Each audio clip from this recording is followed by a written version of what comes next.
Good morning, students. I hope you are fit and fine at your home.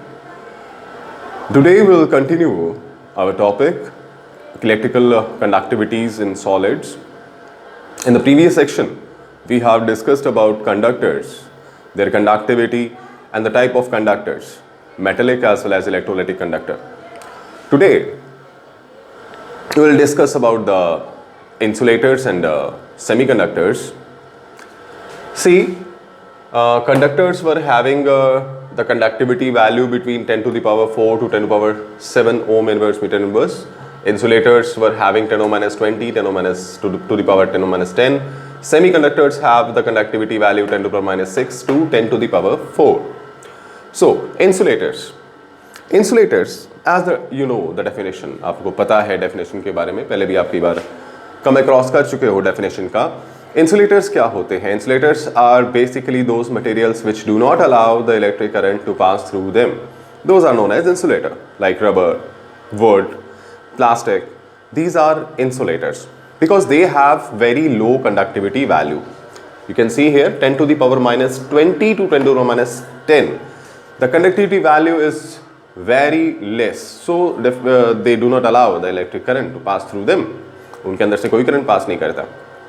Insulators में उनकी resistivity value बहुत ज़्यादा होती है और कंडक्टिविटी वैल्यू बहुत ही कम होती है. नेक्स्ट हमारे पास है semiconductors. Semiconductor that means the name indicates कि इनकी जो कंडक्टिविटी वैल्यू है वो इन बिटवीन होती है कंडक्टर्स और इंसुलेटर्स के in between, that is 10 to the power minus 6 to 10 to the power 4 ohm inverse meter inverse. That is the conductivity value for you can say semiconductors जो बीच की है conductors और insulators के बीच की होती है. सेमीकंडक्टर जैसे सिलिकॉन है, जर्मेनियम है, तो मीडियम है, ठीक है, कंडक्टिविटी वैल्यू बीच में है. हम इनकी कंडक्टिविटी वैल्यू को बढ़ा भी सकते हैं because semiconductors can be doping की जा सकती है उनमें, यानी इम्प्योरिटी ऐड की जा सकती है और their conductivity value can be increased and they are used in several applications. Several type of electrical, electronic applications they are used. Semiconductors, जैसा नेम इंडिकेट कर रहा है तो आप इसको डिफाइन भी ऐसे ही करेंगे दैट कि those materials which have conductivity value in between insulator and semiconductor, या they those material which do not allow the full passage of electric current through them, they are semiconductors. Now the next thing is we'll study about the effect of temperature on them. What the effect of temperature on all of them? First of all, semiconductor को ही ले लेते हैं. Semiconductor पे temperature का क्या effect है? Temperature dependency जो है तीनों की है, तीनों की कंडक्टिविटी डिपेंड करती है टेम्परेचर पे. सबसे पहले अगर हम सेमीकंडक्टर को देखें विद टेम्परेचर के साथ you can say they are directly proportional, their conductivity is directly proportional semiconductors की. यानी आप बढ़ाएंगे टेम्परेचर, कंडक्टिविटी बढ़ेगी. इंसुलेटर्स में इसमें भी सेम ही है, टेम्परेचर के साथ कंडक्टिविटी जो है वो डायरेक्टली प्रोपोर्शनल है. कंडक्टर्स में टेम्परेचर के साथ जो कंडक्टिविटी होती है वो इनवर्सली प्रोपोर्शनल होती है कंडक्टिविटी. यहां चेंज है. ऐसा क्यों है ये हम अभी डिस्कस करेंगे with the help of band theory. Band theory, energy band theory. Energy band theory is you can say a special type of theory which describes these materials in terms of certain abbreviations. कुछ तरीकों का इस्तेमाल करके, कुछ pattern का इस्तेमाल करके, कुछ एनर्जी बैंड डायग्राम का इस्तेमाल करके हम क्या कर सकते हैं, इंसुलेटर, कंडक्टर्स और सेमीकंडक्टर्स को बैंड थ्योरी के थ्रू डिस्क्राइब कर सकते हैं. कैसे? See this. कैसे हम करते हैं? जब हम बैंड थ्योरी को डिफाइन कर रहे हैं, उसके थ्रू डिफाइन कर रहे हैं, तो कुछ टर्म्स आपको ध्यान में रखने हैं. क्या क्या टर्म्स यहां पे होंगे? फर्स्ट है valence band and the second is conduction band and one more, that is energy band gap और इसको हम फॉरबिडन एनर्जी गैप भी बोलते हैं, फॉरबिडन एनर्जी गैप, ये भी कह सकते हैं हम इसको। वैलेंसी बैंड क्या है? Valence band means you can see that, पढ़ा भी आपने कि जितने भी हमारे मटेरियल्स होते हैं उनके पास इलेक्ट्रॉन्स हैं, इलेक्ट्रॉनिक कन्फिग्रेशन उनका होता है, और इलेक्ट्रॉनिक कन्फिग्रेशन में क्या है कि उनके पास वैलेंसी में इलेक्ट्रॉन्स होते हैं। तो जो वैलेंसी बैंड है, जो वैलेंसी शेल है जिसके अंदर इलेक्ट्रॉन होते हैं, that is only the valency band, जहाँ पे आउटर मोस्ट इलेक्ट्रॉन्स हैं। कंडक्शन बैंड वो बैंड है जहाँ पर इलेक्ट्रॉन्स क्या करते हैं, वैलेंसी बैंड से ट्रैवल करके जाते हैं व्हेन दे कंडक्ट, अगर वो कंडक्ट कर रहे हैं तो उसको हम कंडक्शन बैंड बोलते हैं। और जिस एनर्जी गैप को काट कर या पार कर कर वो वहाँ पे जाते हैं उसको फॉरबिडन एनर्जी गैप कहा जाता है। ये तीन चीज़ें, अब देखिए कैसे हो रही हैं। जो हमारे कंडक्टर्स हैं, see this is for conductor, ये कंडक्टर के लिए है। कंडक्टर में क्या है, जो वैलेंसी बैंड और कंडक्शन बैंड है, वैलेंसी बैंड और कंडक्शन बैंड के बीच में कोई एनर्जी गैप होता ही नहीं है, दे आर ओवरलैप्ड। हम कह सकते हैं कि valency band and conduction band in conductors is overlapped, overlap होता है, मिला हुआ होता है। तो नॉर्मल सी बात है, जो वैलेंसी इलेक्ट्रॉन है वो आसानी से क्या कर सकते हैं, कंडक्शन बैंड में जंप कर सकते हैं, और यही रीजन है कि हमारे मेटल्स हैं, जो कंडक्टर्स हैं, वो कंडक्ट करते हैं इलेक्ट्रिक करंट को, because they can easily jump from valency band to conduction band, they do not need energy, room temperature पे वो ऐसा कर पाएंगे, तो इसलिए वो कंडक्टर्स हैं। नेक्स्ट आते हैं सेमीकंडक्टर, ले लीजिए। सेमीकंडक्टर में क्या है, जो वैलेंस बैंड है और जो कंडक्शन बैंड है, वैलेंस बैंड और कंडक्शन बैंड के बीच में गैप होता है, इस गैप को हम बोलते हैं forbidden energy gap, forbidden energy gap बोलते हैं। अभी मैंने ऊपर बताया भी था आपको, फॉरबिडन एनर्जी गैप होता है। और ये एनर्जी गैप यू कैन से, हम दो सेमीकंडक्टर का यहाँ पे एग्जांपल लेंगे, one is germanium, one is silicon, तो उन्हीं का मैं आपको बता देता हूँ। जर्मेनियम में ये एनर्जी गैप, जर्मेनियम में ये एनर्जी गैप होता है 0.75 electron volt. Electron volt is the unit in which we measure, हम नापते हैं एनर्जी बैंड गैप को। और सिलिकॉन के लिए कितना है, सिलिकॉन के लिए अराउंड होता है 1.1 electron volt, this is for silicon.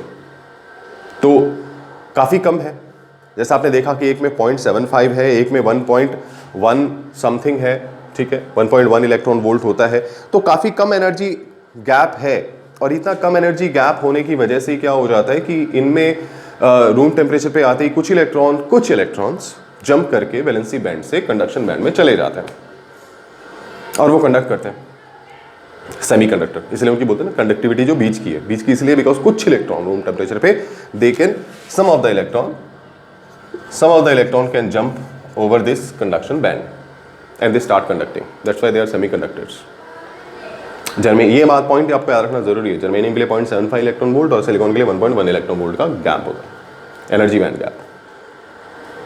Next जो इसके अंदर है दैट इज इंसुलेटर। इंसुलेटर में काफी बड़ा, यू कैन से इंसुलेटर में क्या होता है, काफी बड़ा जो है एनर्जी बैंड गैप होता है, this is very large band gap. Energy band gap जो है वो काफ़ी बड़ा है वैलेंसी बैंड और कंडक्शन बैंड के बीच में। तो even at room temperature they do not allow the electron to move, valency band के इलेक्ट्रॉन कंडक्शन बैंड में नहीं जा पाते हैं, and that's the reason they are insulators, they do not conduct electricity, बिजली प्रोवाइड नहीं होती उनके अंदर, क्योंकि ये जो गैप है this is very large, energy band gap काफ़ी ज़्यादा है, it is around 6 electron volt, 6 electron volt का गैप होता है। तो इलेक्ट्रॉन के पास इतनी एनर्जी नहीं कि वो क्रॉस कर सकें इस गैप को, इस एनर्जी को, और कंडक्शन बैंड में पहुंच सकें। So that's why they are insulators. जैसे फॉर एग्जांपल अगर हम ले लें एग्जांपल डायमंड का ले लीजिए एग्जांपल। डायमंड में जो एनर्जी गैप है आई थिंक 5.56 समथिंग है, 5.56 समथिंग इलेक्ट्रॉन वोल्ट का गैप होता है डायमंड के अंदर।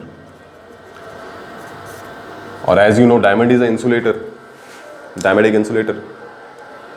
सो जितने भी इंसुलेटर्स हैं सभी में ये गैप कुछ ना कुछ रहेगा, 6 अराउंड रहेगा, 6 बिटवीन रहेगा। तो because of this gap they do not allow the electric current, मतलब इलेक्ट्रॉन जंप ही नहीं कर पाएंगे। वैलेंसी बैंड में इलेक्ट्रॉन है there are electrons in the valency band but they could not go here, तो जा नहीं पाते, गैप ज़्यादा है। तो ये बातें थी बैंड थ्योरी के अकॉर्डिंग हमने डिफाइन किया metals, conductors, insulators and semiconductors को। अब हम एक बात कर रहे थे कि temperature dependency, how temperature depends, मतलब what the effect of temperature. हमने देखा कि टेम्परेचर सेमीकंडक्टर में डायरेक्टली प्रोपोर्शनल है। क्यों? अब डायरेक्टली प्रोपोर्शनल किस लिए है? उसका एक इफेक्ट है। देखिए इंसुलेटर में क्या होता है, गैप ज़्यादा है। जब आप इसको एनर्जी दोगे, टेम्परेचर दोगे, मतलब you will pass some heat and all that, तो जब ये हीट एनर्जी आप दोगे इसको, टेम्परेचर बढ़ाओगे इसका, तो इलेक्ट्रॉन यहाँ से एनर्जी लेकर जंप कर पाएंगे, क्योंकि इसको गैप को फिर वो निकाल देंगे गैप को।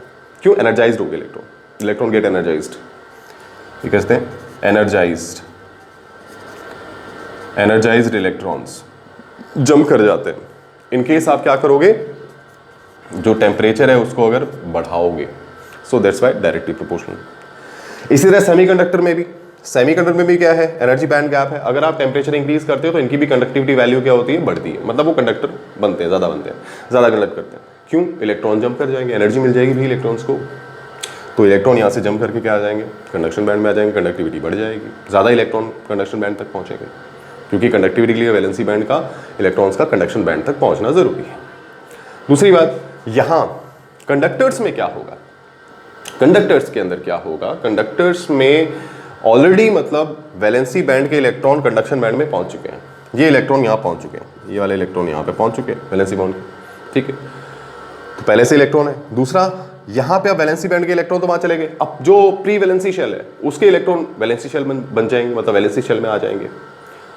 अब यानी वैलेंसी शेल में प्री वैलेंसी शेल वाले इलेक्ट्रॉन आ गए, यहाँ कंडक्शन बैंड में ऑलरेडी इलेक्ट्रॉन है, तो यहाँ क्या हो जाएगा, इन दोनों के बीच में, इलेक्ट्रॉन इलेक्ट्रॉन के बीच में क्या हो जाएगा, एक रिपल्शन, दोनों नेगेटिवली चार्ज होते हैं ना, रिपल्शन हो जाएगा, okay, and that's why conductivity घट जाएगी। टेम्परेचर बढ़ाने से कंडक्टिविटी घटती है कंडक्टर्स में, मेटल्स में। रीजन आपने देखा, ऑलरेडी वैलेंसी बैंड में इलेक्ट्रॉन है, मतलब कंडक्शन बैंड में चले गए आराम से, कोई एनर्जी गैप है ही नहीं, तो कंडक्शन बैंड में इलेक्ट्रॉन पड़े हुए हैं पहले से। वैलेंसी बैंड वाले जो इलेक्ट्रॉन वो तो वहाँ चले गए, लेकिन प्री वैलेंसी शेल वाले वहाँ आ गए। अब इलेक्ट्रॉन में आप टेम्परेचर बढ़ाओगे तो वहाँ इलेक्ट्रॉन नहीं जाएगा, क्योंकि इलेक्ट्रॉन में क्या हो गया, रिपल्शन हो गया, and that is the reason why the conductivity decreases in conductors when you increase temperature. Okay students, this was the topic. If you have any doubts, you can ask me, you can call me on my number, or you can WhatsApp me. Thank you students.